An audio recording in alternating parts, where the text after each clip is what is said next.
Bonjour à tous, vous allez pouvoir suivre dans un instant les premières auditions de la mission commune d'information sur la réalité de l'impact sur l'emploi des exonérations de cotisations sociales accordées aux entreprises.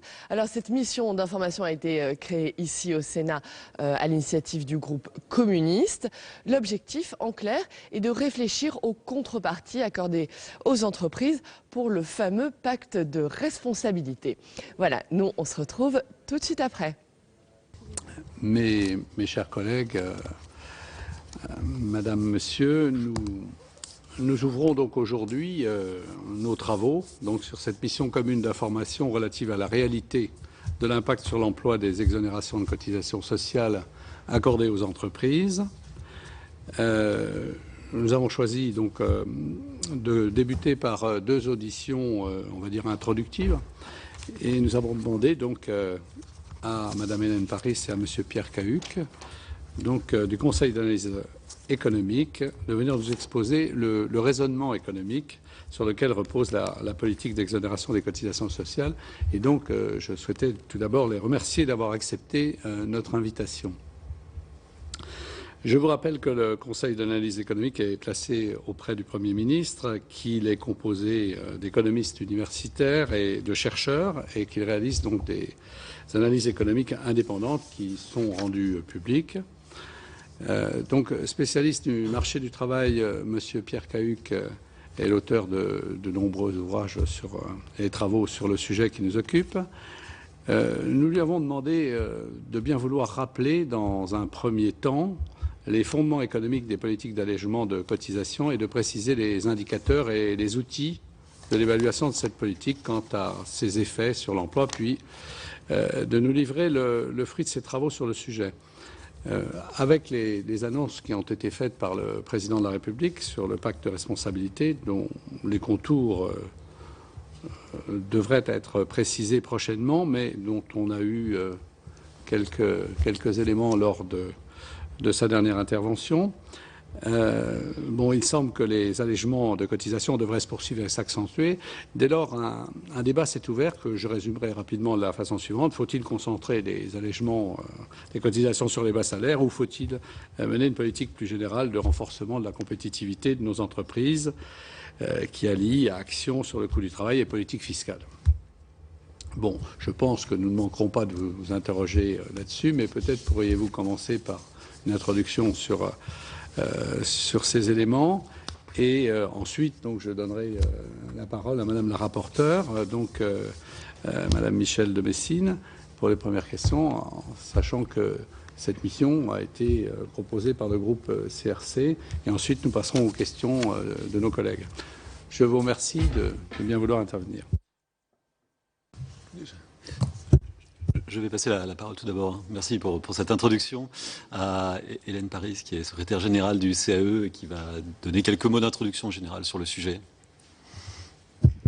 Oui, bonjour à tous. En effet, je vais faire une petite introduction et pour rappeler le raisonnement économique qui est à la base des dispositifs d'exonération, d'allègement des cotisations sociales, et je passerai la parole bien sûr assez rapidement à Pierre Cahuc, qui est un grand spécialiste de cette question et dont on est ravi qu'il soit membre du Conseil d'analyse économique et qui nous éclaire sur ces questions. Alors, est-ce que ça marche comme ça? Oui, voilà. Donc, juste un petit rappel de la motivation initiale qui a conduit à alléger, à mettre en place des allégements généraux de cotisations sociales. Donc, ça, vous le savez tous. Donc, ces réflexions ont débuté au début des années 90. Sur la base d'un double constat, d'une part la détérioration de la situation du marché du travail, et en particulier pour les personnes les moins qualifiées, donc un développement de chômage important et une vraie situation de sous-emploi, et d'autre part le constat de la réduction de l'écart entre le coût du travail au niveau du SMIC et celui au niveau du salaire moyen. Donc je peux citer par exemple le rapport Charpin en 1992 qui faisait le constat qu'il n'y avait pas, la France se trouvait pas spécifiquement handicapée à l'époque au niveau du coût du travail, moyen, mais qu'il y avait une réduction de l'écart très fort entre le salaire minimum et ce niveau de salaire moyen, et que parallèlement donc le développement du chômage des personnes les moins qualifiées ne s'ajustait pas au regard de l'évolution de leur productivité, et ce qui posait un vrai problème sur la situation du marché du travail.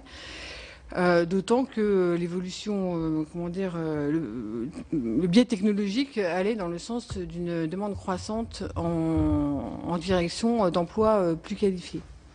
Et donc, pour résumer, une structure du coût du travail qui devenait de plus en plus défavorable aux personnes peu qualifiées. Et c'est ce qui donc a motivé, c'était la première motivation pour trouver des moyens d'alléger le coût du travail via ces allégements de cotisations sociales. Oui, là je vois que c'est un peu petit en projection, mais ça vous les connaissez bien, c'est un rappel des dispositifs qui ont été mis en place donc depuis le début des années 90, enfin depuis 93, dans un premier temps ce qu'on a appelé la phase offensive, où donc il s'agissait bien de réduire le coût du travail au voisinage du SMIC, et donc on avait un dispositif qui était ciblé avec un seuil de sortie autour de 1,2 1,3 SMIC. C'est ce qu'on a appelé les exonérations Balladur puis Juppé, et puis donc jusqu'en 1998. Et ensuite, on est passé à une deuxième grande phase, en deux parties, ce qu'on a appelé une phase plus défensive, où là, il y avait des motivations qui se sont, diversifiées.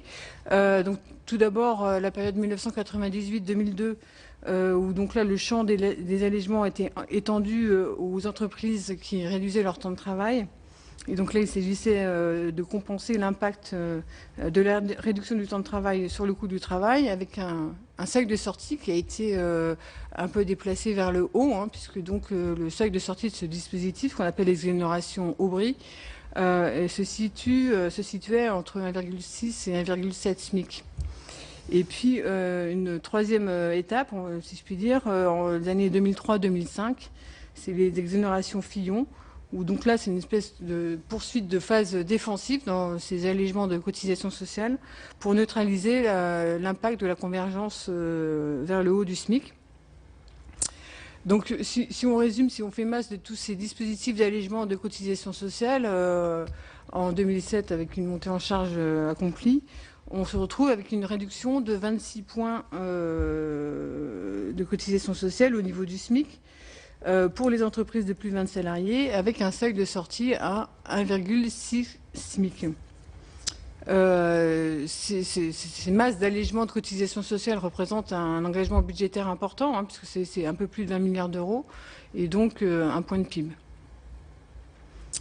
Plus récemment encore, donc on a un niveau dispositif qui cette fois ne s'apparente pas, est un petit peu différent des exonérations de cotisations sociales, puisque c'est donc le crédit d'impôt compétitivité et emploi, le CICE, qui a été donc instauré en 2013 et qui a un ciblage un peu différent, puisque le seuil de sortie est à 2,5 SMIC. Et qui lui-même, en montée en charge à l'horizon de l'année prochaine, représente un engagement budgétaire, une dépense fiscale de 20 milliards d'euros. Donc un point de PIB également.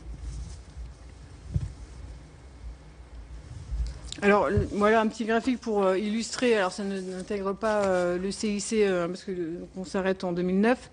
Mais donc vous voyez du coup de manière assez frappante l'effet des allégements de cotisations sociales en représentant l'évolution du coût du travail relatif au niveau du SMIC. Donc en fait c'est le rapport entre le SMIC et le salaire médian. Donc d'une part on s'intéresse au salaire net et d'autre part au coût du travail.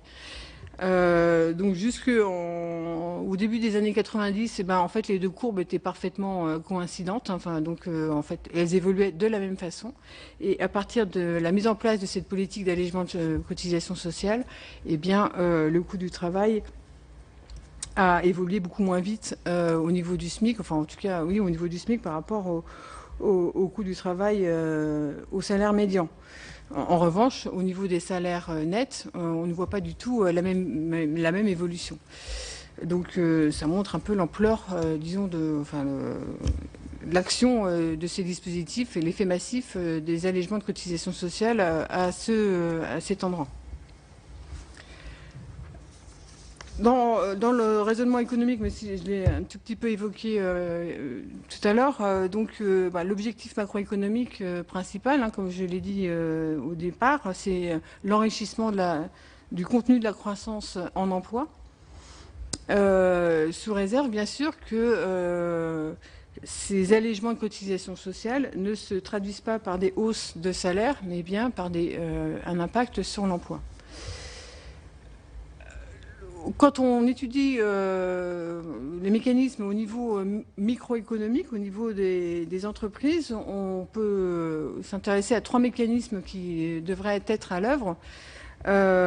Tout d'abord, un effet de substitution, c'est-à-dire quand on baisse le coût d'un facteur de production relativement aux autres facteurs de production, eh bien, les entreprises peuvent modifier leurs choix technologiques, leurs choix d'organisation, et en faveur de l'emploi moins qualifié, enfin l'emploi au niveau des bas salaires, puisque c'est celui qui va voir son coût réduit en allégeant les cotisations sociales.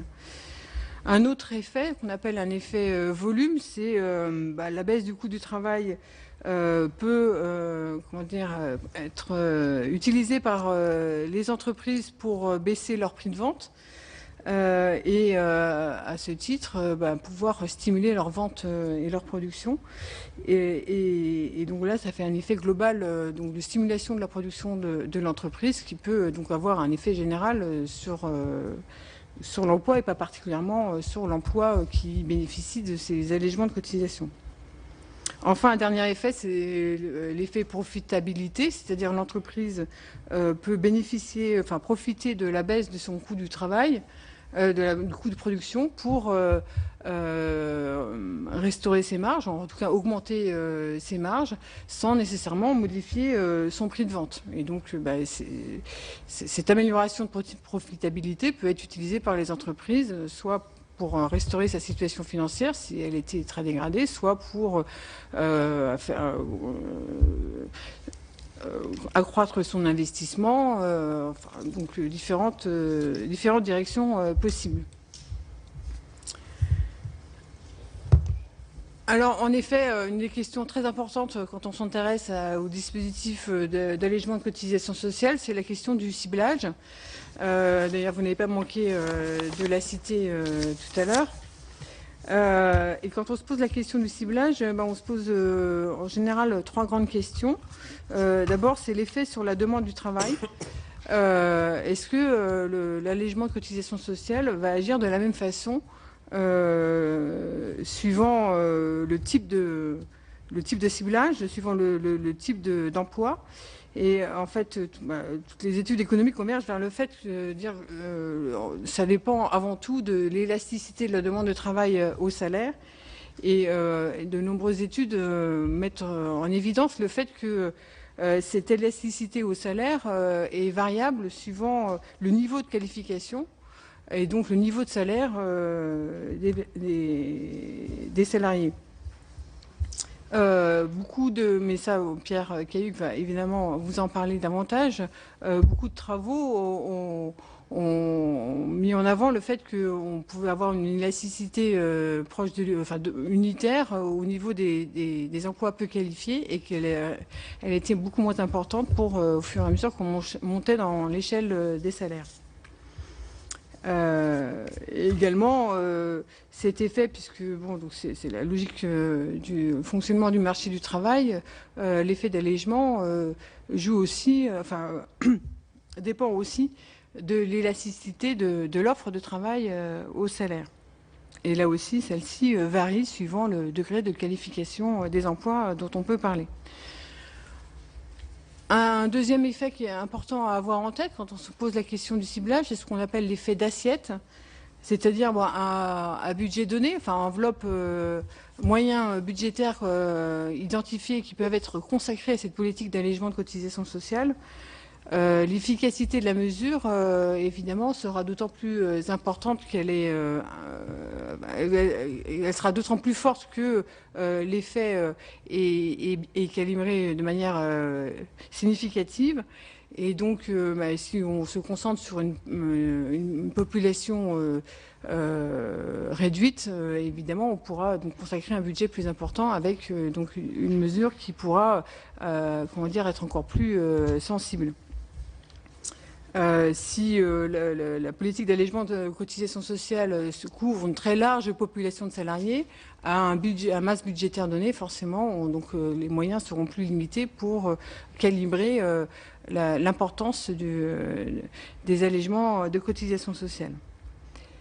Enfin, un troisième effet qu'on mentionne toujours, à avoir en tête quand on cherche à réfléchir au ciblage des allègements de cotisations sociales, c'est ce qu'on appelle l'effet de trappe à bas salaire, l'effet potentiel de trappe à bas salaire. Donc là, je peux citer un rapport très ancien, mais dont les réflexions peuvent toujours rester d'actualité, d'Edmond Malinvaud, qui est en 98, qui s'appelle les cotisations sociales à la charge des employeurs et qui posait la question des effets indésirables potentiels dans ces politiques d'allègement de cotisations sociales, dans le sens où ça pourrait brider le développement de carrière des personnes et également avoir un effet négatif sur la productivité, dans le sens où il y aura peu d'incitation, enfin il pourrait y avoir une espèce de phénomène de blocage au niveau des bas salaires, puisque au-delà d'un certain seuil, on ne bénéficierait plus de cette politique d'allègement. Et donc à l'époque, Edmond Malinvaud préconisait de bien veiller à avoir un seuil de sortie qui soit pas trop, relativement large pour se prémunir totalement de cette potentielle trappe à bas salaire. Donc je reviens très brièvement juste aux travaux qui ont été conduits. C'est juste un résumé très très rapide des effets sur des allègements de cotisations sociales sur l'emploi. Ces travaux, en fait, ils n'étaient pas très faciles à conduire. Une première grande difficulté, c'est qu'en fait, quand on essaie de se lancer dans les travaux d'évaluation, on a toujours, la tâche est grandement facilitée quand on peut disposer de ce qu'on appelle un contrefactuel, c'est-à-dire une population témoin, une population qui n'a pas bénéficié d'allègement de cotisations sociales et qui permettent de comparer qu'est-ce qui se passe avec un allègement et qu'est-ce qui se passe quand il n'y en a pas. Et là, on se trouve dans une situation de dispositifs d'allègement généraux de cotisations sociales, donc qui couvrent toute la population, sur les bas salaires en l'occurrence, et donc on n'a pas de population témoin pour conduire ce travail d'évaluation. Donc c'est une première grande difficulté qui du coup rend difficile les travaux économétriques, même si la plupart des économistes qui se sont consacrés à ces travaux d'évaluation ont dû mobiliser des boîtes à outils diverses et variées pour essayer d'évaluer l'impact sur l'emploi. La deuxième autre difficulté importante pour la deuxième vague d'allègement de cotisations sociales à partir de 98, c'est que là on se trouve dans un mixage de mesures à partir de 98, donc ce n'était pas simplement d'enrichir la croissance en emploi, il y avait aussi tout un tas de phénomènes qui sont intervenus avec la réduction du temps de travail et la convergence des SMIC, qui donc a rendu plus complexes les travaux d'évaluation, puisque c'était très difficile de pouvoir isoler les différents effets qui étaient à l'œuvre. Alors, en résumant, la plupart des travaux ont pu conduire à une fourchette d'évaluation d'impact sur l'emploi pour la première phase des allègements de cotisations sociales, donc avant 98, entre 200 000 et 400 000 emplois sauvés ou sauvegardés ou créés. C'était encore ce qui a été cité dans le rapport du Conseil d'analyse économique, dont je ne me souviens plus la date exactement, le numéro 97, d'ailleurs, donc Pierre Cahu, qui est un des auteurs.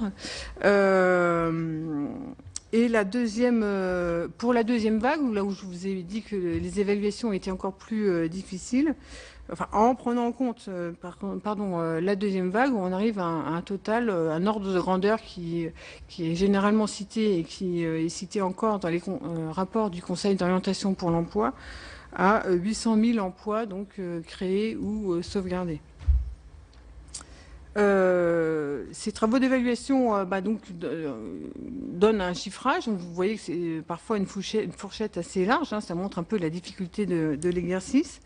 Il y a aussi une préoccupation à avoir en tête qui n'est pas toujours conduite suivant les outils qui sont mobilisés pour faire ces travaux d'évaluation, pour avoir une évaluation du bouclage budgétaire global de ces dispositifs, de ces politique d'allègement de cotisations sociales, dans le sens où il faut avoir aussi en tête, tenir compte d'une modalité de financement de ces allègements de cotisations sociales qui donc font partie aussi du coup des effets globaux.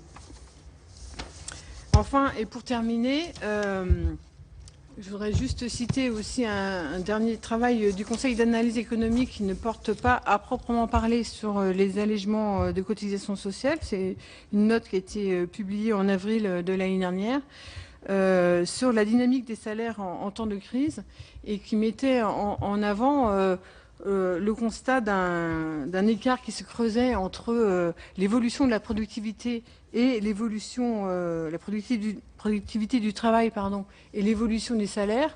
Globalement, dans la période, depuis 2008, on se trouve avec une évolution de productivité plate, complètement atone, et des salaires qui continuent de progresser, et donc une déconnexion assez forte en fait entre ces deux indicateurs économiques.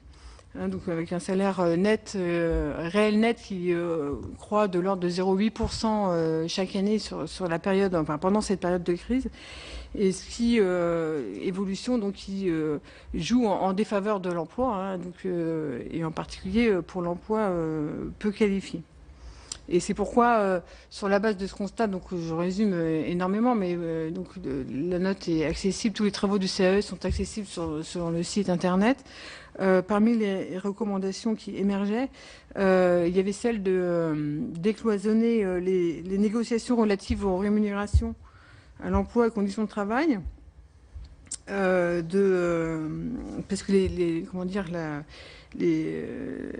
la fixation du salaire minimum est un élément, mais aussi les conventions collectives de branche jouent beaucoup dans la dynamique d'évolution salariale et peuvent du coup jouer en défaveur de l'emploi pendant cette période donc d'évolution très basse de la productivité. Et qui plus est dans une période de très basse inflation et donc où il y a une certaine rigidité évidemment à la baisse, rigidité nominale, d'évolution nominale des salaires. Et également était fait parmi les recommandations celle d'adosser plus fortement le financement de la protection sociale à une base fiscale. Donc là, c'était aller plutôt dans le sens d'intégrer les allègements de cotisations sociales dans les barèmes pour que on ne soit plus dans dans un dispositif de manière dérogatoire au droit commun, mais que le droit commun intègre en fait des barèmes progressifs en fonction de l'évolution des salaires, des barèmes de cotisation sociale progressifs en fonction des salaires, sur la base des constats établis que c'était favorable à l'emploi peu qualifié. Voilà. Merci Hélène pour cette introduction. Je voulais aussi vous remercier de me permettre d'intervenir sur ce sujet. Préalablement, j'aurais voulu souligner une absence de situation de conflit d'intérêts de ma part dans ce domaine. C'est un domaine dans lequel il y a des dizaines, voire des centaines de milliards d'euros. Évidemment, les personnes qui s'expriment peuvent s'exprimer au nom d'organisations syndicales, patronales. Ce n'est pas mon cas. Je m'exprime en tant qu'expert qui travaille depuis 25, à peu près maintenant, j'ai du mal à le dire, mais 25 ans sur le sujet, qui a été attiré par les problèmes d'emploi parce que il y a 25 ans, le chômage était élevé, le chômage est toujours élevé, il ne baisse pas en tendance. Et le sujet sur lequel vous m'interrogez est, je pense, extrêmement important. Les enjeux en termes d'emploi sont extrêmement importants. Je pense, pour répondre tout de suite à votre question, qu'il est essentiel de cibler les baisses de charges sur les bas salaires. Je vais tâcher de vous en convaincre dans cet exposé. Je pense que nous avons, économistes spécialistes du sujet, des idées assez claires, que nous sommes assez nombreux à avoir les idées assez claires sur ce sujet. Je voudrais faire référence à un article qui a été signé par 35 économistes du travail dans le monde il y a à peu près un mois, tous spécialistes d'économie du travail, article qui regroupe, je dirais, pratiquement l'ensemble des économistes du travail, experts sur le sujet, experts académiques, en situation non conflictée, si je puis dire. Donc voilà, donc pour commencer, première remarque, en France, le salaire minimum est élevé. Alors évidemment, un salaire minimum n'est jamais assez élevé en termes de pouvoir d'achat, mais néanmoins, lorsque l'on compare le salaire minimum au salaire moyen, si vous avez des données OCDE qui vous seront, j'imagine, représentées dans l'exposé suivant, qui comparent le rapport entre le salaire minimum et le salaire moyen, salaire brut, en l'occurrence ici, pour donc divers pays. Vous voyez que la France, le rapport est de 48%. Si l'on compare au salaire médian, le rapport est de 62%. En France, c'est un des niveaux les plus élevés au sein des pays de l'OCDE, comme vous pouvez le voir sur ce graphique. Donc le salaire minimum est élevé de ce point de vue. Lorsqu'on le compare au salaire moyen, au salaire médian, il est aussi élevé lorsqu'on le compare en coût du travail à dollar constant, enfin au taux de change courant du dollar ici pour l'année 2012. Vous voyez que la France se situe en 4e position, derrière l'Australie, le Luxembourg, les Pays-Bas, enfin au même niveau que les Pays-Bas ici. Et vous voyez que l'essentiel est lié au salaire minimum, avec effectivement ici des taux de cotisation qui sont réduits par rapport au taux de cotisation normal, si je puis dire, en France, qui est de l'ordre de 45 points du salaire brut.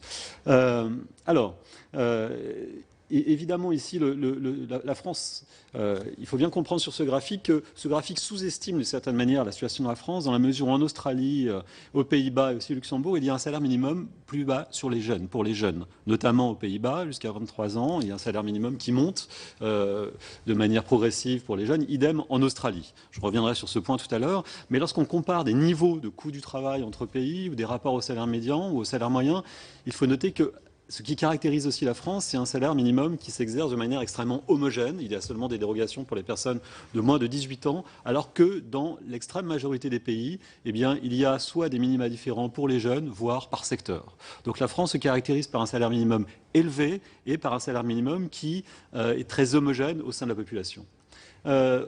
Regardons encore deux points sur l'évolution du salaire minimum. Ici, sur ce graphique, vous avez l'évolution du salaire minimum réel en termes de parité de pouvoir d'achat, c'est-à-dire qu'il y a le pouvoir d'achat des personnes au salaire minimum. Alors, le graphique, la France, c'est, si vous regardez sur la droite, c'est celle qui termine le plus haut. Donc, vous voyez qu'en France, il y a une tendance à une augmentation du salaire minimum, donc exprimé ici en dollars, en parité de pouvoir d'achat à dollars 2011. Et vous voyez que depuis 1970, le pouvoir d'achat du salaire minimum horaire a été multiplié par 2,5 en France.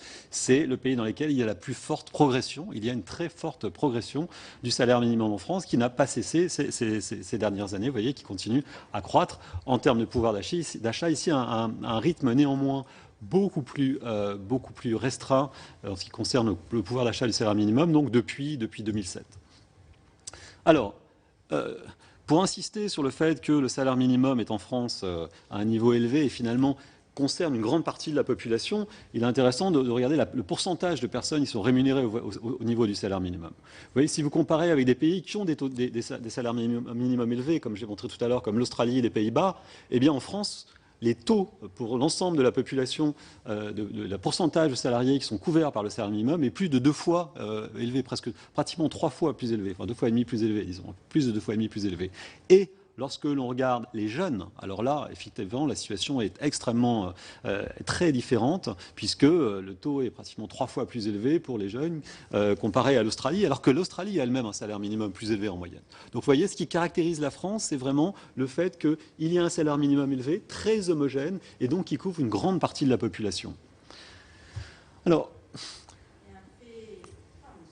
Il y a un fait femme aussi sur lequel je n'ai pas insisté. Évidemment, donc le salaire minimum touche beaucoup plus les jeunes, les femmes et les personnes aussi en situation d'entrée sur le marché du travail, qui sont beaucoup les personnes immigrées. Alors, si l'on compare par exemple la France et l'Allemagne, vous savez que l'Allemagne pour l'instant n'a pas de salaire minimum. Un salaire minimum sera introduit en janvier 2015, si la loi actuellement en discussion en Allemagne est votée. Eh bien, en Allemagne, nous avons fait une note pour le Conseil d'analyse économique sur la situation des jeunes, comparant la France et l'Allemagne. En Allemagne, 60% des jeunes qui ont un diplôme inférieur ou égal au bac et qui sont en emploi ont un coût du travail inférieur à celui du salaire minimum français. 60%. D'accord ? Des jeunes en Allemagne qui travaillent, qui sont hors apprentissage et qui ont un diplôme inférieur ou égal au bac, eh bien 60% de ces jeunes touchent un salaire qui correspond à un coût du travail plus faible que le coût du travail au niveau du salaire minimum en France. Cela pour signifier vraiment que le salaire minimum en France a un impact potentiellement important. Je vais revenir sur ce point. Alors, face à cette situation, comme l'a souligné Hélène Paris, il y a eu une évolution des politiques publiques, notamment par la mise en œuvre d'importantes exonérations de cotisations patronales ciblées sur les bas salaires. À peu près 1 point de PIB en ce qui concerne les exonérations qu'on appelle les exonérations Fillon dans le langage commun. À peu près 1 point de PIB. Depuis janvier 2014, la réduction liée au CICE de 6% de la masse salariale brute en dessous de 2,5 SMIC correspondrait environ à 1 point de PIB. Et il y a 10 milliards supplémentaires qui sont en discussion, qui correspondent à un demi-point de PIB. Et donc, on est à peu près à 2,5 points de PIB pour ces exonérations de charges concentrées sur les bas salaires. Alors, que penser de ces exonérations de charges dans la période récente ?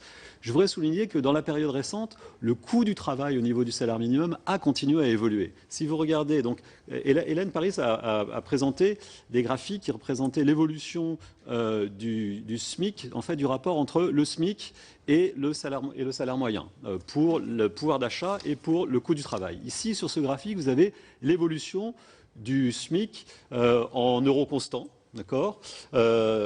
Et donc, le SMIC réel, c'est le pouvoir d'achat et la ligne rouge, c'est le coût réel. Et vous voyez que, en fait, le coût du travail a continué à augmenter au niveau des bas salaires, tout simplement parce que les cotisations sociales ont augmenté. Elles ont augmenté entre 2008 et maintenant, elles ont augmenté de 4 points. Elles ont augmenté de 4 points. Donc même il y a des exonérations de 26 points, eh bien le coût du travail a augmenté significativement sur cette période au niveau du SMIC, bien que il y ait eu un seul coup de pouce, un petit coup de pouce sur la période de 2007 jusqu'à aujourd'hui, 2014. Et donc, ce qui explique que le pouvoir d'achat du SMIC a resté pratiquement stable sur cette période. Donc, nous sommes toujours dans une situation où, en fait, le coût du travail continue à augmenter à un rythme rapide au niveau des bas salaires et d'ailleurs au niveau de l'ensemble des salaires en France à l'heure actuelle. Alors, que penser de l'effet de ce coût du travail sur l'emploi aujourd'hui? Est-ce qu'exonérer de cotisations, est-ce que baisser le coût du travail, ça conduit à créer des emplois? Alors, pour vous, pour essayer de vous convaincre et pour vous expliquer comment on se forge une opinion sur ce point, j'aurais voulu vous présenter des travaux que nous avons menés sur ce sujet récemment avec Stéphane Carcillo et Thomas Lebarbanchon, qui est une évaluation d'un dispositif qui nous a permis de bien évaluer l'effet des baisses du coût du travail au niveau des bas salaires. Ce travail est mis en perspective dans une note qui vient d'être publiée par l'Institut Montaigne, qui met en perspective ce travail en le comparant aux autres travaux, point sur lequel je dirai 2 mots dans quelques minutes. Alors, quel est ce dispositif? Ce dispositif a été mis en place le 4 décembre 2008, où Nicolas Sarkozy a annoncé que toute embauche en dessous de 1,6 fois le SMIC serait exonérée de cotisations patronales dans les entreprises de moins de 10 salariés jusqu'au 31 décembre 2009. Alors, cette mesure qui était appelée zéro charge, plus précisément, réduisait le coût du travail à ce moment-là pour les petites entreprises de 12% au niveau du SMIC. Elle était 12% du coût du travail au niveau du SMIC et elle est décroissante et elle s'annule à 1,6 fois le SMIC. Donc, elle est calquée en fait sur les allègements de cotisations sur les bas salaires. Elle amplifie les allègements de cotisations sur les bas salaires pour les entreprises de moins de 10 salariés. Alors, quel a été l'impact de cette mesure? Pourquoi il est intéressant d'étudier cette mesure? Eh bien, il est intéressant d'étudier cette mesure parce que justement, elle nous permet de disposer de ce que Hélène Paris a appelé tout à l'heure un groupe témoin. C'est-à-dire que nous sommes dans un contexte où, pour des raisons budgétaires, il y avait à peu près à l'époque 1 milliard d'euros à consacrer à ce dispositif dans l'ensemble du plan qui était prévu. Eh bien, pour des raisons budgétaires, le gouvernement a décidé de cibler ces baisses de charges sur un groupe d'entreprises, avec l'idée que les entreprises petites employaient plus fréquemment des salariés peu qualifiés, et donc il y aurait potentiellement des effets plus importants sur l'emploi peut-être pour ces petites entreprises, parce qu'elles emploient des salariés peu qualifiés. Alors, donc on est dans un contexte où les entreprises jusqu'à 10 salariés, alors ce sont 10 salariés équivalents temps plein. Le décompte était effectué de telle sorte à ce que la taille de l'entreprise ne puisse pas être manipulée pour pouvoir bénéficier du dispositif. Donc le dispositif a été annoncé le 4 décembre 2008. Les effectifs étaient calculés en équivalent temps plein sur la moyenne de janvier 2008 et de novembre 2008, de l'ensemble des mois allant de janvier à novembre 2008. Donc le jour où il y a eu l'annonce, qui était une surprise, je le montrerai tout à l'heure, eh bien les entreprises ne pouvaient plus manipuler de facto leur taille.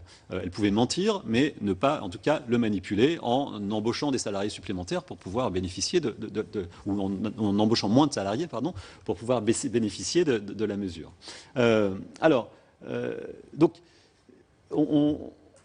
l'avantage, c'est on peut comparer ici les entreprises de moins de 10 salariés et de plus de 10 salariés avant et après la mesure. Donc l'idée, c'est que si on compare des entreprises qui sont juste au-dessous de 10 salariés, nous allons le comparer ici dans le dispositif, enfin dans la présentation centrale, les entreprises de 6 à 10 salariés avec les entreprises de 10 à 14 salariés, qui évoluent au cours du temps avant la mesure de manière parallèle, et on va voir ce qui se passe juste au moment de l'annonce de la mesure. Pour faire ça, nous avons des données sur toutes les entreprises françaises, les DADS, les déclarations annuelles de données sociales, plus un fichier de Pôle emploi qui nous permet de connaître exactement, de savoir exactement quelle entreprise a touché l'aide zéro charge et pour quelle embauche. Donc nous observons exactement chaque entrée dans chaque entreprise, chaque jour, à partir des DADS, sur la période allant de 2005 à 2009.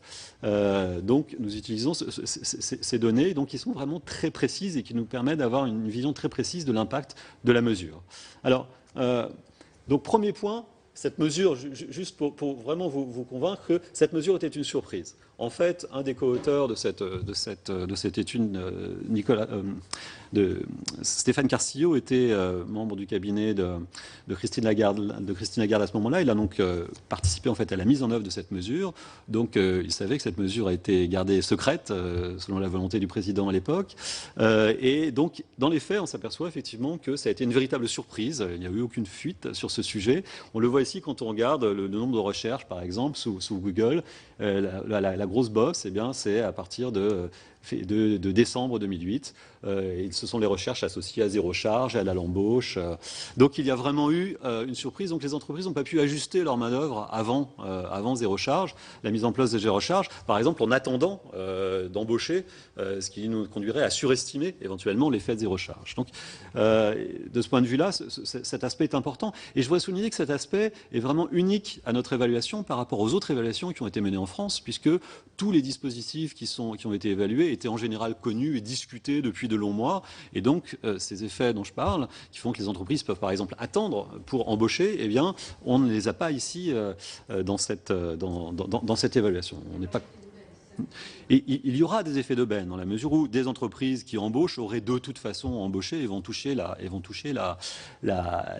prime, la subvention. Mais on pourrait nous dire nous allons voir que nous allons trouver des effets importants sur l'emploi. On pourrait penser qu'on peut trouver des effets importants sur l'emploi parce que les entreprises ont arrêté d'embaucher parce qu'elles anticipaient qu'elles pourraient bénéficier à partir d'une certaine date de la mesure. Et donc ça pourrait amplifier l'effet de l'évaluation, et la fausser, la biaiser. Alors, autre point important. Oui. Là, ce sont simplement les bas salaires ou c'est l'ensemble des salaires? Non, là c'est l'ensemble des requêtes sur Google. Vous savez, là, ce qu'on représente, c'est l'ensemble des requêtes c'est le nombre de requêtes sous Google pour les gens qui vont chercher zéro charge et aide à l'embauche. Parce que l'idée, c'est de se dire qu'au moment où on annonce cette mesure, pour s'assurer qu'il y a un effet de surprise, on devrait, s'il y a vraiment un effet de surprise, s'apercevoir que tout d'un coup, beaucoup de personnes vont se poser la question de savoir mais qu'est-ce que c'est ce dispositif de zéro charge, d'aide à l'embauche? Et on vérifie bien que à partir de début de décembre 2008, eh bien, il y a apparemment un effet de surprise. Hein. C'est une manière, c'est un indice, ce n'est pas une preuve, c'est un indice, mais c'est voilà, c'est un indice. Alors, aussi, chose importante, évidemment, la manière dont on évalue cette mesure, c'est qu'on suit les entreprises de moins de 10 et de plus de 10 salariés. Si on observe une rupture de tendance, ça peut être lié au fait qu'il y a d'autres éléments qui vont affecter ces tendances entre les entreprises de moins de 10 et de plus de 10 salariés. Donc en fait, il faut bien avoir en tête le fait que la seule mesure du paquet de relance qui avait été mise en place à cette époque-là, qui était spécifique aux petites entreprises, était bien zéro charge. Il n'y avait pas d'autres mesures qui pouvaient influencer de manière différenciée les entreprises de moins de 10 salariés et de plus de 10 salariés. Et il y a des petites discontinuités réglementaires et fiscales qui affectent l'emploi au seuil de 10, notamment sur le licenciement économique, mais qui n'affectent pas en fait la distribution des entreprises. Ici, on voit, on a représenté sur l'axe horizontal, vous avez la taille de l'entreprise calculée selon le critère qui permet de bénéficier de zéro charge sur l'axe horizontal. Donc la barre verticale à 10, c'est à gauche de la barre, on est éligible à zéro charge, à droite, on ne l'est pas. Et vous avez sur l'axe vertical le nombre d'entreprises. S'il y avait d'importants changements entre les entreprises de moins de 10 et de plus de 10 salariés en termes réglementaires, on devra observer une bosse à 10 salariés, quelque chose que l'on n'observe pas du tout. Donc il n'y a pas d'important effet de seuil à 10 salariés. Et donc, on peut penser que les entreprises de moins de 10 salariés et de plus de 10 salariés, juste au voisinage du nombre 10, ne sont pas très différentes. Hein. Alors, on va le voir tout de suite. Alors, qu'est-ce qui s'est passé sur zéro charge? Quelle a été l'ampleur de la mesure? La mesure a été appréciée des petites entreprises. Et ici, vous avez sur ce graphique, toujours sur l'axe horizontal, la taille des entreprises en fin 2008. Les entreprises à gauche donc, sont éligibles, les entreprises à droite ne le sont pas. Les petites croix bleues, c'est ce qu'on appelle le taux de recours, c'est la proportion d'entreprises qui ont recours à zéro charge. Alors vous apercevez que c'est relativement faible d'une certaine manière, c'est au maximum de 33%. Pourquoi? Eh bien parce que des entreprises, une part importante, enfin non négligeable d'entreprises, à peu près 40% d'embauches non des salariés qui ont un salaire au-dessus d'un SMIC. Donc évidemment, ces entreprises ne vont pas pouvoir bénéficier de zéro charge. Il y a aussi des entreprises qui ont des salariés en dessous d'un SMIC, mais qui auraient des gains très faibles, et donc qui pensent que pour gagner quelques dizaines d'euros, eh bien, il n'est pas nécessaire, en tout cas, ça ne vaut pas le coup de remplir la demande pour pouvoir bénéficier de zéro charge. Alors, pour pouvoir bénéficier de zéro charge, ce n'était pas une baisse automatique. Il fallait remplir un formulaire d'une page très simple qui était envoyé à Pôle emploi Service et donc qui ensuite donnait la légende de charge sur une base trimestrielle. Donc, vous voyez que ce taux est... Et il y a des entreprises qui auraient intérêt à le faire sur le papier, mais qui ne l'ont pas fait. Et vous avez aussi, vous vous apercevez que ce qu'on appelle le taux d'attention ici, c'est la proportion d'embauches éligibles qui ont eu lieu et qui ont bénéficié effectivement de la mesure. Et il est au maximum de 50%. Alors, une des raisons, c'est que pour certaines embauches, il y avait vraiment très peu de gains. Mais pour une autre raison, qui est pour toutes les politiques publiques, les taux de recours sont faibles. Ils sont faibles pour le RSA. Même pour les entreprises, on s'aperçoit que les taux de recours sont, malgré tout, toujours relativement faibles. Donc, ce qui est frappant sur ce graphique, c'est que lorsqu'on met en place des politiques de ce type-là, on s'aperçoit qu'elles sont finalement compliqué à mettre en œuvre. On en a une bonne illustration, je pense, avec ce graphique, dans la mesure où on s'aperçoit que les entreprises autour de 8-9 salariés eh bien, commencent à avoir un taux de recours qui chute énormément. Pourquoi ? Vraisemblablement parce qu'il est compliqué de calculer l'effectif. C'est un effectif équivalent temps plein. Les apprentis, les emplois aidés ne sont pas comptés dans l'effectif.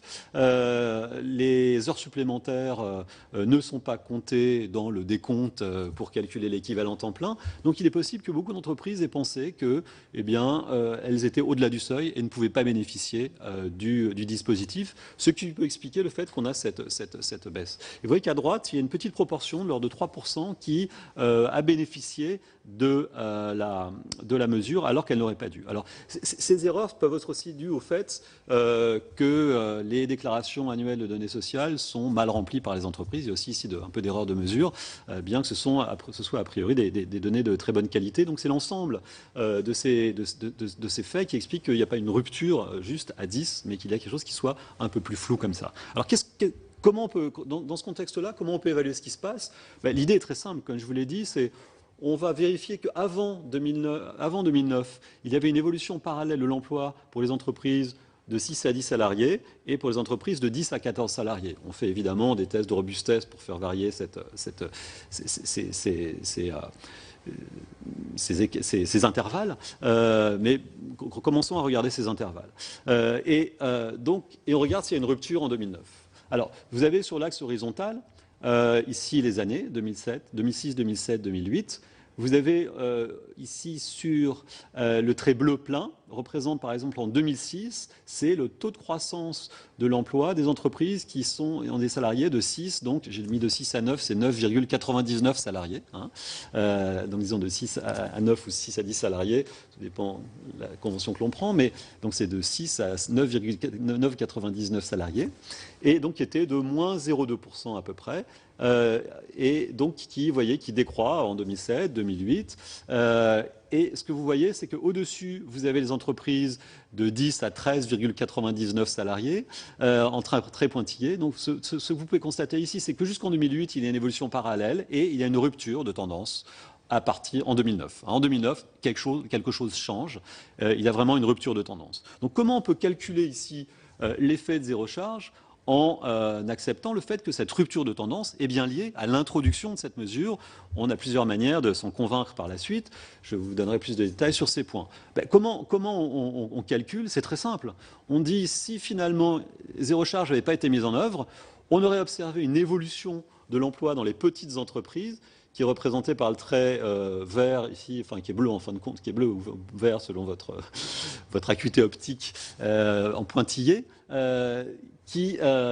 Donc on aurait observé ceci. Mais ce n'est pas ce qu'on a observé. On a observé une rupture qui est présentée par le taux de plein.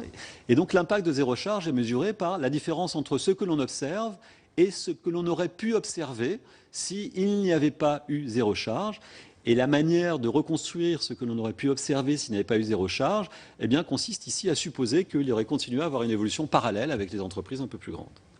Et donc, ici, lorsqu'on fait ce calcul, ce que l'on observe, c'est que, ce que l'on estime, c'est qu'une baisse du coût du travail de 1% accroît l'emploi de 2% dans un délai d'un an. Ici, c'est le taux de croissance de novembre à novembre. Ici, j'ai calculé, sur ces graphiques, on a calculé à chaque fois le taux de croissance de novembre à novembre, le taux de croissance de l'emploi de novembre à novembre, en moyenne dans les entreprises de moins de 10 salariés et des entreprises de plus de 10 salariés.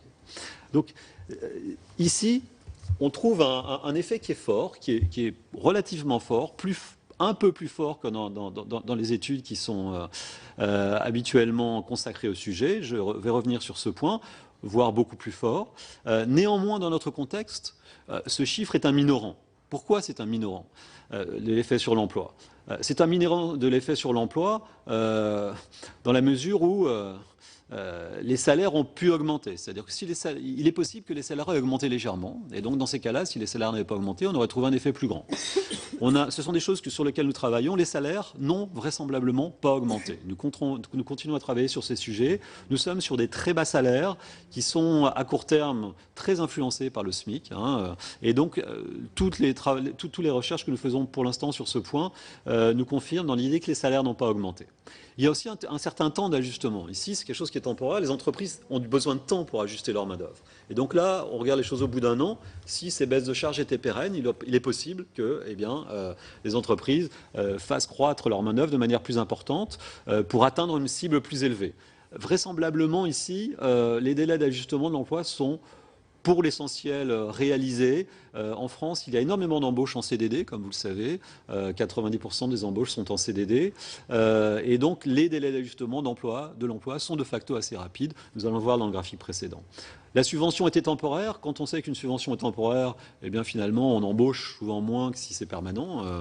Donc aussi, ça peut sous-estimer l'effet. Et surtout, un point important, c'est le fait que ici nous comparons des groupes qui sont les entreprises de 6 à 10 salariés et de 10 à 14 salariés. Or, vous voyez qu'une faible proportion des entreprises de 6 à 10 salariés a été traitée, a bénéficié de la mesure, si vous voulez, et une petite proportion des entreprises de 10 à 14 salariés a bénéficié de la mesure. Donc, si on compare les entreprises, par exemple, qui vont de 4 à 8 salariés, le groupe des entreprises petites, qui est ce qu'on appelle le groupe traité par la mesure, qui a bénéficié de la mesure, aura bénéficié de manière beaucoup plus intensive de la mesure. Et si on élimine les entreprises de 10 à 12 salariés, dans notre groupe témoin, on éliminera des entreprises qui ont bénéficié de la mesure. Lorsqu'on fait cette comparaison, on trouve un effet pratiquement 2 fois plus grand. On trouve un effet pratiquement 2 fois plus grand, donc une baisse de coût du travail accroît l'emploi, non pas de 2%, mais en fait de 3,5%.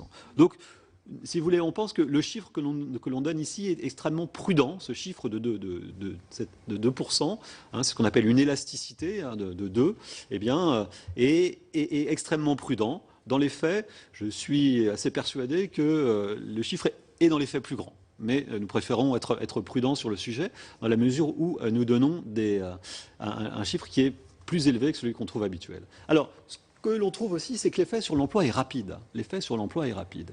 Ici, nous avons calculé l'effet sur l'emploi à partir jusqu'au mois de janvier, février, mars, avril, mai, jusqu'en novembre 2009. Donc ce qu'on fait, c'est qu'on calcule le taux de croissance de l'emploi, non plus de novembre à novembre, comme précédemment, mais de novembre à janvier, novembre à février. Et donc ici, ce sont ce que vous avez en très plein. En très plein, vous avez le taux de croissance de l'emploi de novembre à janvier pour 2009 M1, 2009 M4, ça correspond à avril. Et les traits en pointillés, ça représente l'intervalle de confiance à 95%, c'est-à-dire qu'il y a 95% de chances que l'on soit dans cette région comprise entre les 2 traits pointillés. Donc ce qu'on voit, c'est que à partir du mois d'avril, on trouve un effet significatif, positif sur l'emploi.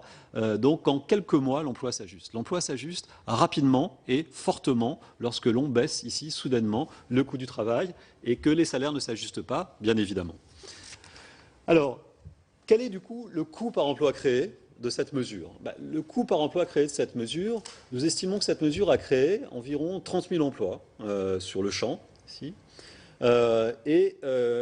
Les données dont nous disposons indiquent que le budget pour 2009 a été de 360 millions d'euros. Donc 360 millions d'euros divisé par 30 000, ça fait 12 000 euros par emploi créé. 12 000 euros par emploi créé. Alors 12 000 euros, vous allez me dire, c'est cher. Peut-être pourrait-on simplement donner ces 12 000 euros aux personnes qui travaillent au SMIC, ça nous donnerait finalement à peu près la même chose. Mais évidemment, c'est un coût brut. Il faut tenir compte du coût net, il faut tenir compte du fait que lorsque quelqu'un retrouve un emploi, nous faisons des économies en termes de finances publiques, moins d'allocations chômage, moins de RMI, RSA, enfin RSA socle, RSA pour les personnes qui ont une durée du travail très faible ou qui n'ont pas d'activité, moins d'allocations logement et des cotisations sociales, puisque les salariés payent ici des cotisations sociales de l'ordre de 20% de leur salaire. Donc, l'estimation moyenne retenue par Bercy, c'est que le passage de non-emploi à l'emploi rapporte à peu près 1 000 euros par mois aux finances publiques. Donc, le coût net est environ nul ici. Le coût net est environ nul ici, tel que nous l'estimons. Donc, un coût ex-ante qui est important, pas négligeable, mais un coût net qui est beaucoup plus faible, qui est au voisinage de 0 ici, et qui est bien sûr lié au fait que nous avons des effets forts sur l'emploi. Nous avons des effets forts sur l'emploi. Alors, ces résultats sont-ils crédibles ? Il faut se poser la question, puisqu'on trouve des résultats plus élevés que les résultats dont a parlé Hélène Paris tout à l'heure. Alors, si on réfléchit à l'exercice qu'on a mené, on peut se dire finalement, comparer des entreprises de moins de 10 salariés et de plus de 10 salariés au moment de l'entrée en récession, c'est un exercice dangereux et sur lequel on peut avoir des doutes pour pouvoir identifier l'effet de la baisse de zéro charge. Pourquoi ? Parce qu'il est possible que les entreprises réagissent différemment selon leur taille lorsqu'on rentre en récession. Et vous savez qu'à ce moment-là, nous sommes juste rentrés en récession. Donc pour voir si effectivement notre exercice était robuste à ce type de contre-argument, nous avons mené plusieurs exercices, mais je vous en indiquais 2. Premier exercice, on a comparé l'évolution des entreprises au moment de l'entrée dans la crise, en 2009, exactement ce que nous avons fait, de 12 à 14 salariés et de 12 à 16 salariés et de 16 à 20 salariés. si les entreprises de taille différente avaient des évolutions différentes au moment de l'entrée dans la crise en 2009, on devrait observer une rupture de tendance en 2009. Les tendances sont exactement parallèles. Je ne vous les ai pas reportées ici, elles sont sur le papier de recherche que je vous enverrai et que je mets à votre disposition. On a aussi comparé l'évolution de l'emploi des entreprises de 4 à 7 salariés et de 1 à 4 salariés et de 4 à 7 salariés. Il n'y a aussi pas de rupture de tendance. Donc la seule rupture de tendance, c'est pour les entreprises entre 6 et 10 et 10 et 14, ou en tout cas situées des deux côtés du seuil de 10 salariés. Première chose. Deuxième chose, on a étudié l'effet sur l'emploi subventionné et non subventionné au sein des entreprises, des petites entreprises de moins de 10 salariés.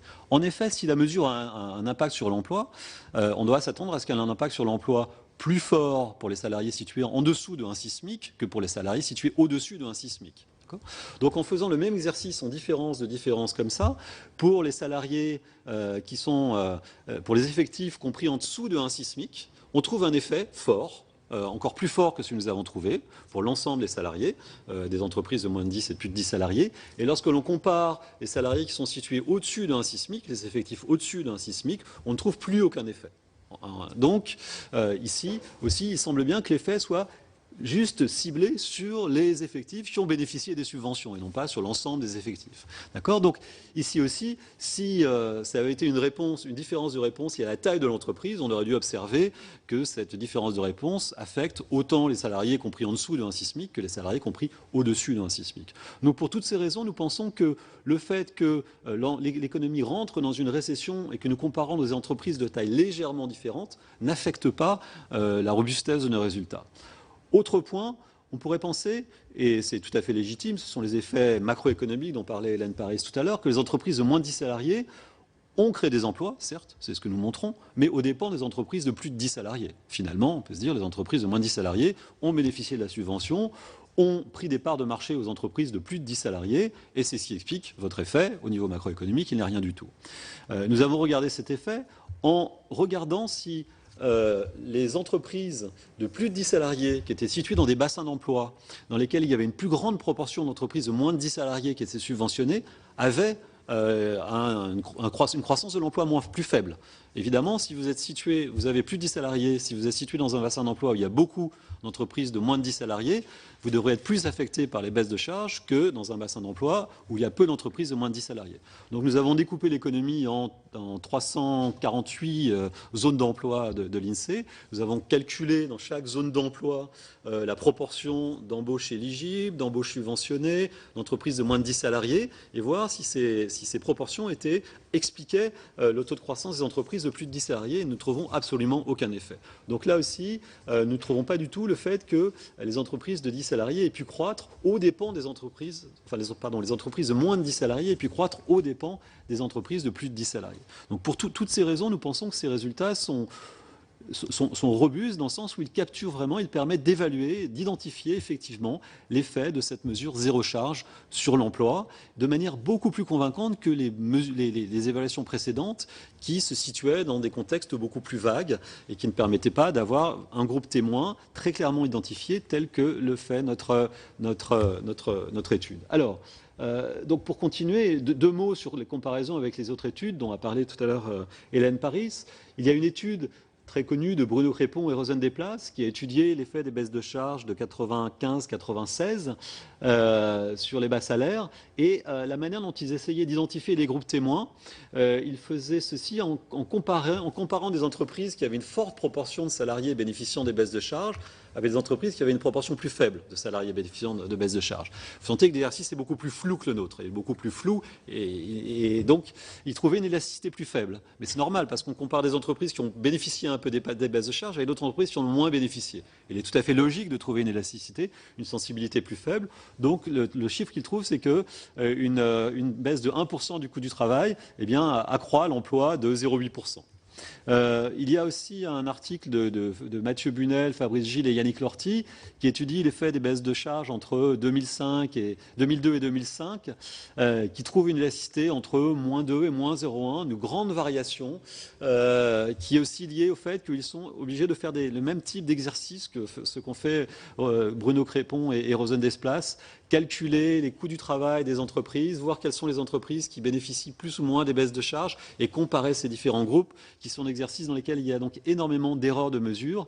Et en outre, les baisses de charges ici étaient complètement anticipées puisque ces baisses de charges qui étaient mises en œuvre à ce moment-là, étaient mises en œuvre dans le cadre du rattrapage des... À un moment, nous avons vécu avec 7 SMIC lorsqu'il y a eu la convergence des SMIC et des SMIC différents du fait des 35 heures.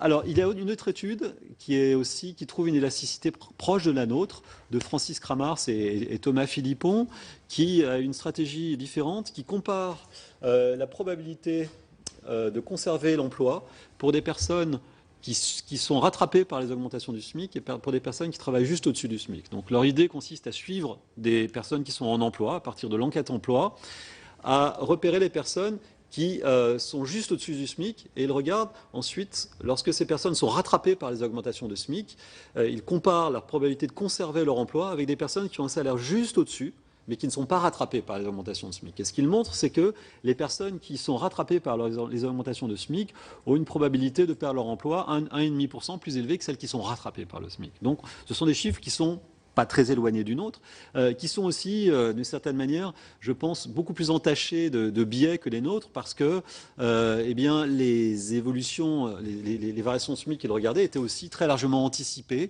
et donc à partir de là, les effets sont beaucoup plus difficiles à estimer. Alors, dernier point sur tout ça, c'est je pense que ce que nous pouvons constater ici, c'est que les baisses de charges sur les bas salaires, dans un contexte où il y a un chômage élevé, comme aujourd'hui en France, ont, en France, un effet potentiellement très fort sur l'emploi. L'effet que nous trouvons est nettement plus élevé que celui qui a été trouvé par les autres études. Je suis persuadé, pour de bonnes raisons, les personnes aussi, d'ailleurs, vous pourrez discuter avec ces personnes, j'espère que vous aurez l'occasion d'en parler, sont aussi, évidemment, nous avançons ensemble sur ces sujets, hein, donc ce ne sont pas du tout des conflits idéologiques, on cherche à avancer, à comprendre ce qui se passe. Donc ici, nous avons bénéficié, disons, d'une bonne expérience, de bonnes données qui nous ont permis d'évaluer de manière plus fine ce type de politique publique. Et je crois qu'il y a convergence, de ce point de vue-là, vers... ce type de résultat, donc une forte élasticité. Ce qui voudrait dire que les baisses de charges telles que nous les connaissons à l'heure actuelle, nos 20 milliards, nous permettraient non pas de conserver entre 400 et 800 000, mais ça pourrait être du double de niveau d'emploi, dans un contexte de chômage très élevé. Alors, pourquoi cibler sur les bas salaires? Pourquoi finalement peut-on s'attendre au fait... Pourquoi est-ce que si on étale ces baisses de charges, on pourrait avoir des effets plus faibles? Pour deux raisons, pour tout un ensemble de raisons qu'a rappelé Hélène Paris, mais sur lesquelles j'aimerais revenir en quelques minutes. Tout d'abord, première raison essentielle qu'il faut bien avoir en tête, c'est le fait que lorsqu'on baisse les charges, il y a toujours la possibilité que les salaires augmentent. En effet, lorsqu'on baisse les charges, eh bien, ça revient à augmenter la... Non, c'est pas le point auquel je voulais faire référence. Le point auquel je voulais faire référence, c'est le fait que si les charges patronales baissent, eh bien, il peut y avoir... c'est comme augmenter la productivité, si vous voulez. Votre salarié coûte moins cher, vous pouvez augmenter son salaire. Si vous êtes un employeur, vous avez les charges patronales qui baissent, ça vous donne un peu de marge de manœuvre pour augmenter votre salarié. Et dans un contexte où, sur des segments du marché du travail, le chômage est faible, pour attirer des salariés lorsqu'il y a des difficultés d'embauche, eh bien, les entreprises se font concurrence. Et ce que nous montrent les travaux empiriques, c'est que lorsque le taux de chômage est relativement faible, eh bien, les baisses de charges se traduisent par des augmentations de salaire et n'ont pratiquement pas d'effet sur l'emploi. Je fais référence ici à un travail de Jonathan Gruber, qui est professeur au MIT, qui a beaucoup travaillé sur ces sujets. C'est un article classique qu'on enseigne dans les cours d'économie, qui étudie l'effet d'une très forte baisse des charges sur l'ensemble des salaires au Chili du fait de la privatisation du système de sécurité sociale. Donc les charges sur les salaires ont au Chili baissé de l'ordre de 20% entre 1980 et 1986, mais avec des baisses différentes selon les secteurs d'activité. Des différences très importantes qui pouvaient aller jusqu'à 12 points de différence entre les secteurs. Donc ça lui permet d'avoir des variations et de construire des contrefactuels. Et il s'est aperçu qu'il n'y a eu aucun effet sur l'emploi et uniquement des effets sur les salaires. C'est-à-dire que ces baisses de charges se sont traduites uniquement par des augmentations de salaire. Pourquoi? Parce que le taux de chômage était relativement faible, le marché du travail était un peu tendu, et donc eh bien, les entreprises se sont fait concurrence pour attirer les salariés, et ce sont les salaires qui ont augmenté. Donc en France, dans un contexte où les personnes qualifiées qui sont au-delà de 2,5 SMIC, je vous rappelle que en dessous de 2,5 SMIC, nous avons à peu près 70% des salariés qui travaillent en dessous de 5 SMIC. Donc, 30% des salariés qui perçoivent un salaire supérieur à 2 SMIC et demi ont des taux de chômage extrêmement faibles, des taux de chômage de l'ordre de 5%, 4%, voire inférieurs. Et donc, évidemment, ici, ce à quoi on peut s'attendre, c'est le fait que si les charges sont baissées sur ces salaires, eh bien, les salaires vont augmenter. Comme l'a rappelé Hélène Paris, il y a sur l'ensemble des salaires en France une absence d'ajustement des salaires à la baisse du fait du ralentissement de la productivité. C'est lié à des problèmes structurels qui sont liés à la manière dont fonctionnent les négociations collectives, au fait qu'il y a des extensions systématiques des accords collectifs de branche dans lesquels les très grandes entreprises jouent un rôle prédominant. Ce sont l'ensemble de ces phénomènes qui expliquent la rigidité des salaires à la baisse sur des hauts niveaux de salaire. Et dans ce contexte-là, d'autant plus, on doit s'attendre à ce que si l'on baisse les charges sur ces salaires élevés, dans ce contexte où les salariés ont finalement un groupe de salariés ont un pouvoir de négociation relativement élevé qui leur permet de ne pas baisser leur salaire lorsqu'il y a une baisse de la productivité, eh bien on doit s'attendre à ce que les salaires rattrapent très rapidement, compensent très rapidement les baisses de charges. Donc c'est essentiellement pour cette raison que nous pensons que les baisses de charges sur des salaires relativement élevés, au-delà de 1,6 SMIC, se traduiraient essentiellement par des effets sur les salaires, très peu d'effets sur la compétitivité. Donc, en conclusion, puisque si les salaires augmentent, les effets sur la compétitivité seront très faibles. Donc, ça nous permet aussi de comprendre le fait que, finalement, les partenaires sociaux, dans leur ensemble, sont plutôt pour un étalement des charges sur l'ensemble des salaires, puisque ça permet de satisfaire l'ensemble des personnes qu'ils représentent, notamment du côté des employeurs, l'ensemble des entreprises, et du côté des salariés, l'ensemble des salariés, sachant que, bien évidemment, les salariés syndiqués sont en général plus âgés, travaillent dans les plus grandes entreprises et bénéficieraient relativement de ces accroissements de salaire, de ces accroissements potentiels de salaire. Donc, pour l'ensemble de ces raisons, il nous semble qu'il est essentiel de cibler les baisses de charges sur les bas salaires. Quant à cet effet de trappe à bas salaire, nous n'avons pour l'instant pas réussi à les mettre en évidence. Ce qu'il faut bien comprendre sur ce phénomène de trappe à bas salaire, c'est le fait que lorsqu'on baisse les charges, ça augmente les salaires. Le premier effet, c'est d'augmenter les salaires. Comme je vous l'ai indiqué, si vous êtes employeur, si vous avez moins de charges à payer, chaque salarié, vous pouvez mieux le payer. D'accord ? Évidemment, en contre... Voilà. Il y a un peu ça quand même qui joue dans une entreprise. C'est-à-dire que c'est moins risqué sur une nouvelle embauche. C'est plus facile d'augmenter les salaires que d'embaucher. Mais il y a quand même la crainte à l'embauche. Il y a la crainte, oui, mais la crainte à l'embauche, elle n'est pas, enfin, elle n'a pas grand-chose à voir avec les baisses de charges. Elle a pas grand-chose. La crainte à l'embauche, elle peut être liée à des problèmes qui sont liés à la rupture du contrat de travail, des choses de ce type-là. Mais puis, toutes choses égales par ailleurs, plus vous baissez le coût du travail, et moins il y aura de crainte à l'embauche, et plus vous aurez la possibilité. Parce que dans la durée, ils ne sont pas sûrs. Hein, dans la durée. Oui, mais ça joue beaucoup, ça, quand même. Bien sûr, mais ça, c'est très lié aux modalités de rupture du contrat de travail. Ouais. Ça, c'est très lié aux modalités de rupture du contrat de travail. Et en France, c'est pour cette raison qu'en France, il y a une très forte proportion d'embauches en CDD et une proportion relativement faible de CDD qui sont transformés en CDI. Mais si vous baissez le coût du travail, ce à quoi je faisais référence, c'est que si vous êtes mon employeur, si les charges que vous payez sur mes salaires sont plus faibles, évidemment, vous avez plus de marge de manœuvre pour mieux me donner, partager cette baisse en fait de cotisation. Donc le premier effet des baisses de charges, c'est d'augmenter les salaires. En revanche, les baisses de charges baissent les progressions salariales. Pourquoi ? Parce que les baisses de charges, elles sont maximales au niveau du SMIC et ensuite elles décroissent. Et donc des baisses de charges plus généreuses, ça augmente la progressivité de la taxation. Plus vous augmentez le salaire et moins vous bénéficiez de baisse de charges à profil constant. D'accord? Et donc, ce dont on s'aperçoit, c'est que les baisses de charges doivent augmenter l'ensemble des salaires, mais elles réduisent la progression salariale. Donc quand on parle voilà. Et cet effet de réduction des progressions salariales, nous ne sommes pas arrivés, les études ne sont pas arrivées à le mettre en évidence pour l'instant, même dans un contexte où les baisses de charges étaient ciblées sur des salaires, une palette de salaires beaucoup plus basse, de 1 à 1,3 SMIC, puisque les premiers allègements qui avaient été mis en place par M. Juppé étaient situés entre 1 et 1,3 SMIC à partir de 1993, me semble-t-il. Ici, tout milite pour baisser les charges sur les bas salaires et l'éventail de 1 à 1,6 SMIC, entre 1 et 1,6 SMIC, il y a à peu près la moitié des salariés qui travaillent, et lui-même déjà très large. Il est possible on pourrait gagner plus en emploi en concentrant. Et dernier point pour conclure, je conclus. Mais je vous en prie. Dans le débat sur ce sujet, on entend souvent dire que choisir de réduire les charges sur les bas salaires, ça revient à se spécialiser sur des créneaux à faible valeur ajoutée, sur des emplois très peu qualifiés. Nous sommes dans un contexte où le taux de chômage sur les personnes les peu qualifiées est énorme, 15. Le taux de chômage des jeunes est à 25%. Il regroupe essentiellement des jeunes peu qualifiés.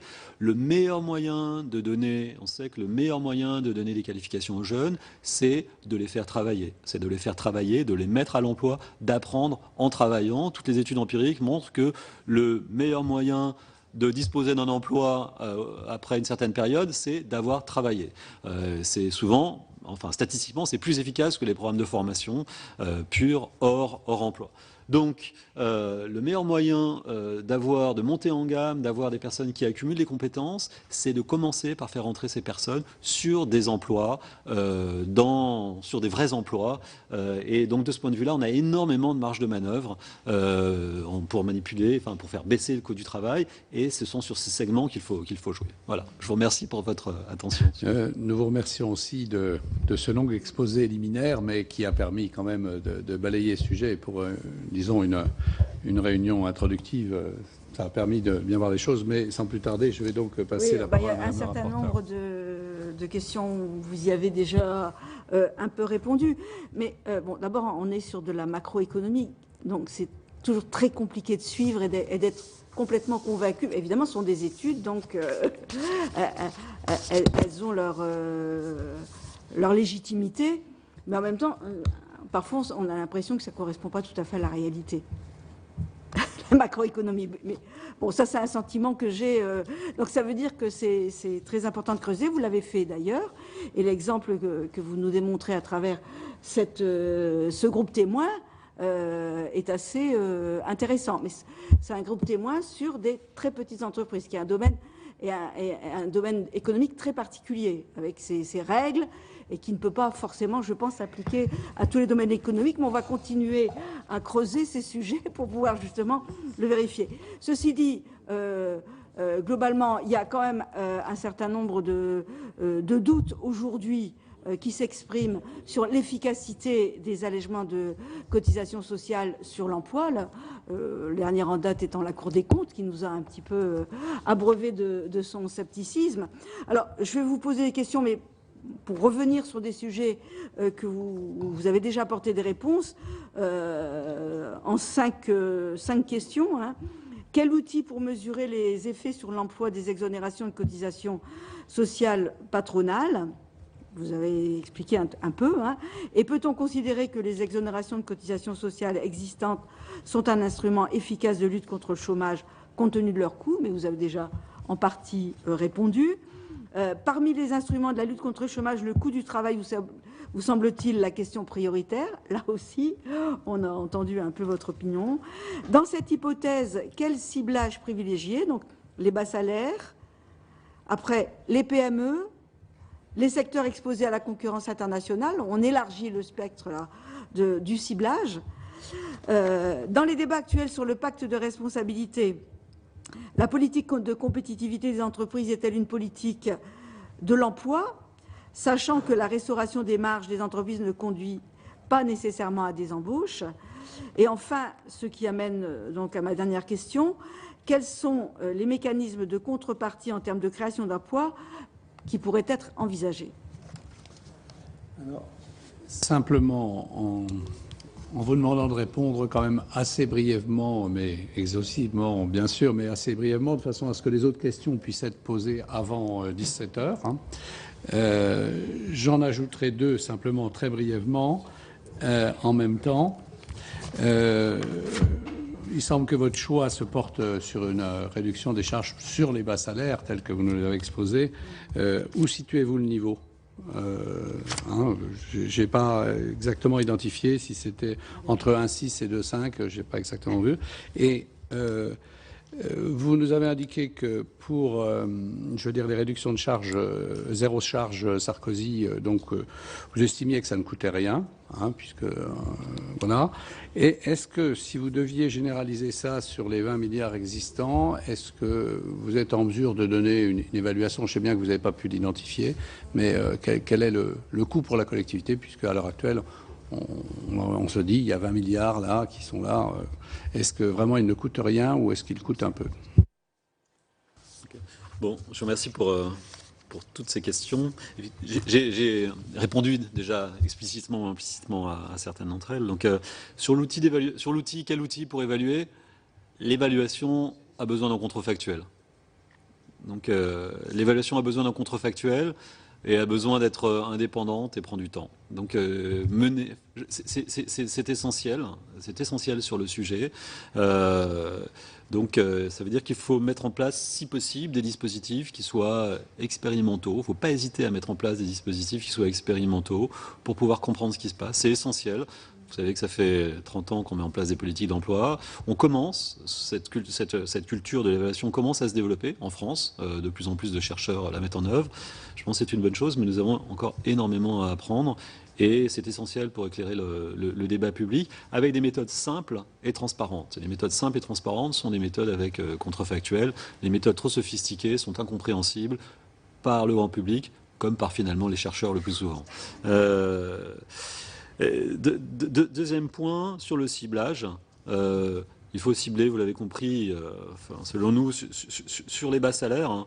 Je dis selon nous parce que c'est nous, économistes du travail en France. J'ai fait référence à cet article signé du Monde, qui n'était pas un article à mon initiative, mais que j'ai signé. Qui montre bien qu'il y a vraiment un consensus très fort de la part des personnes qui travaillent sur ce sujet.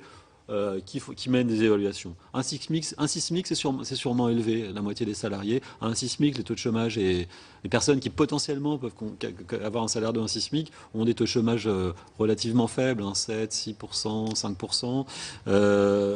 Donc il ne faut pas hésiter à cibler, je pense. Il ne faut pas hésiter à cibler jusqu'à 1,4 peut-être. Bon, c'est difficile de savoir ce qu'il y a exactement, mais en tout cas, 1,6 c'est déjà élevé. 1,6 c'est déjà élevé, donc 2,5...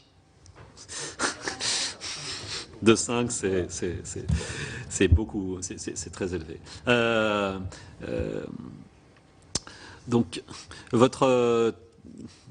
alors, PME, commerce international, je crois les PME, leurs caractéristiques, dans sa dimension, c'est d'employer beaucoup de personnel peu qualifié, d'avoir des plus bas salaires que les grandes entreprises. Donc c'est pour ça, si vous voulez, par rapport à l'exercice que nous avons mené, vous dites ce sont les petites entreprises, mais c'est vraiment la différence essentielle.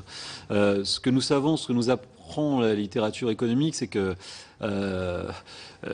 l'emploi est plus sensible pour les salariés peu qualifiés que pour les salariés qualifiés au coût du travail. En revanche, selon les tailles d'entreprise, une fois qu'on tient compte du fait que la main-d'œuvre est différente, du fait de sa qualification, son niveau de salaire, on n'a aucune évidence qui montrerait que l'emploi réagit différemment dans les grandes et petites entreprises, autrement que via la qualité de la main-d'œuvre, si vous voulez. Donc de ce point de vue-là, cibler sur les PME, je ne pense pas que ce soit forcément une bonne idée. Ce sur quoi il faut cibler, c'est effectivement sur les bas salaires, pour deux raisons. Un, parce que c'est plus sensible, et deux, parce que au niveau des bas salaires, les salaires sont fixés par le SMIC. Donc les salaires ne vont pas augmenter. Le taux de chômage est élevé, les salaires ne vont pas augmenter. Et c'est là qu'on a donc les effets maxima. L'un ou l'autre, ça peut être les deux facteurs, ensemble. Vous avez raison, mais comme je voulais indiquer, rien n'indique que l'emploi peu qualifié ne soit pas sensible à son coût dans les grandes entreprises. Hein. Les entreprises emploient très peu d'emplois peu qualifiés. Quand on subventionne les salariés à bas salaire, les bas salaires, on subventionne de facto beaucoup les petites entreprises. Hein, voilà. Mais ensuite, cibler selon le seuil d'entreprise, plus une mesure est simple, meilleure elle est, en général. Hein, c'est un point qu'il faut pas oublier. Les mises en œuvre de mesures compliquées sont en général très problématiques, réduisent les taux de recours, posent des problèmes de définition des seuils, et donc sont de mon point de vue à éviter. Donc, ce qui concerne la compétitivité, le sujet de la compétitivité est assez différent. Hein. Le sujet de la compétitivité, les entreprises qui exportent payent des salaires élevés, au-delà de SMIC et demi. Donc, le salaire moyen des entreprises qui exportent est très élevé.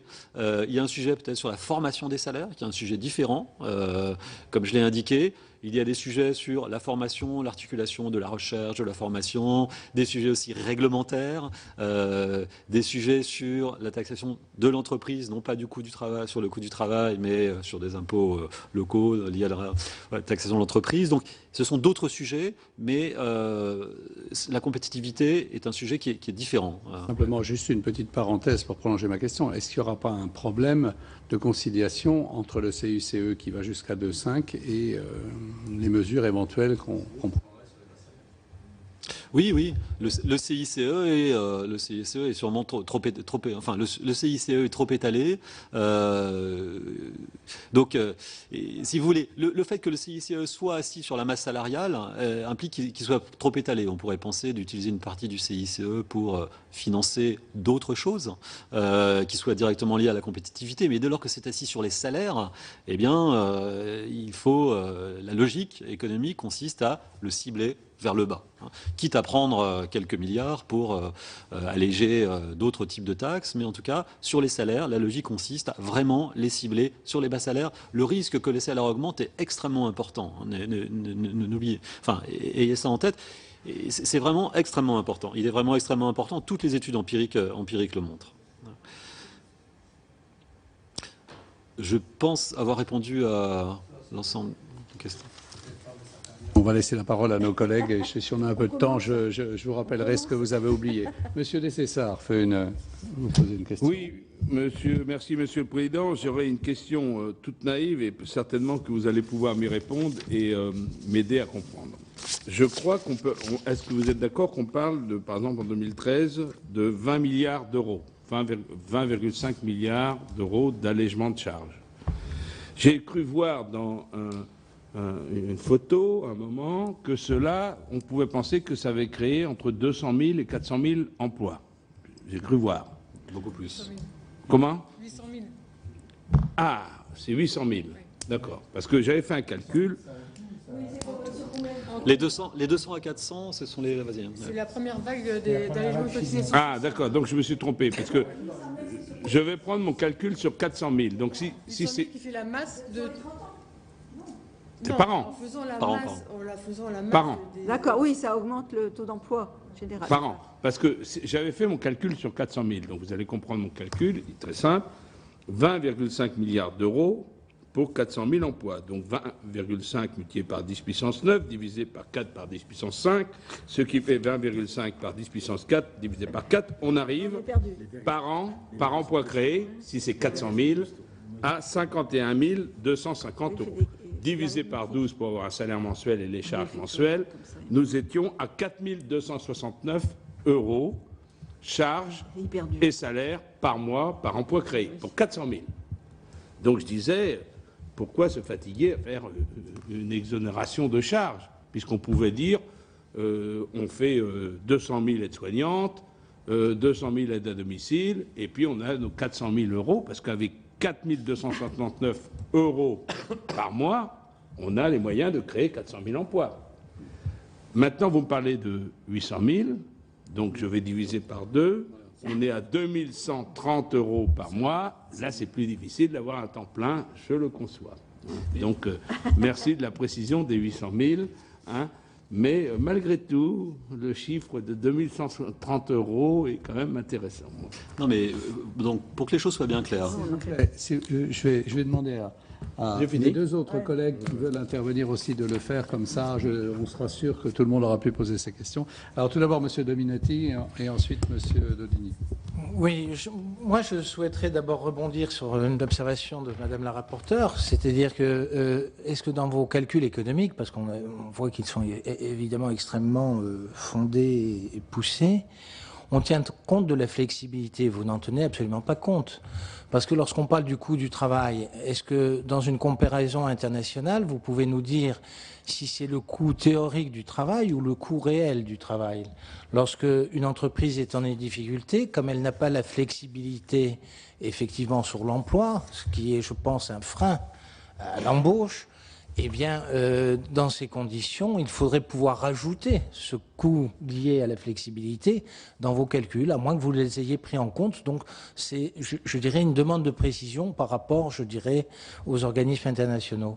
Deuxièmement, j'aimerais que vous nous donniez un sentiment, alors là, qui n'est pas fondé par l'économie, mais encore que vous avez certainement des pistes, c'est le travail au noir, tout simplement. C'est-à-dire à partir de quel seuil on voit se développer dans un certain nombre de pays, d'économies européennes et du sud de l'Europe, le travail au noir. Dans la presse, actuellement, on voit pas mal d'articles en France concernant la résurgence de ce type d'activité dans notre pays.